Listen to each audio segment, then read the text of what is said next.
Toshkentliklarni shevasidan tashqari yana nimasi bildirib qo'yadi toshkentlikligini? Assalomu alaykum aka.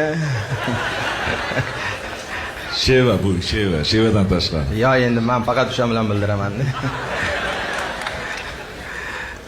Tushunyapsizlarmi? Savollar.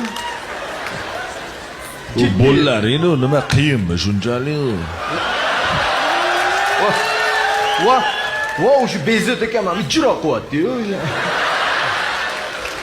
Millionga olmaysizlarmi? Assalomu alaykum. Ya. Yuristlar. Toshkentliklarni shevasidan tashqari yana nimasi sotib qo'yadi?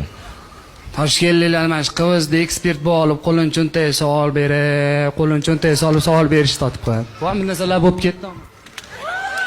Mayli.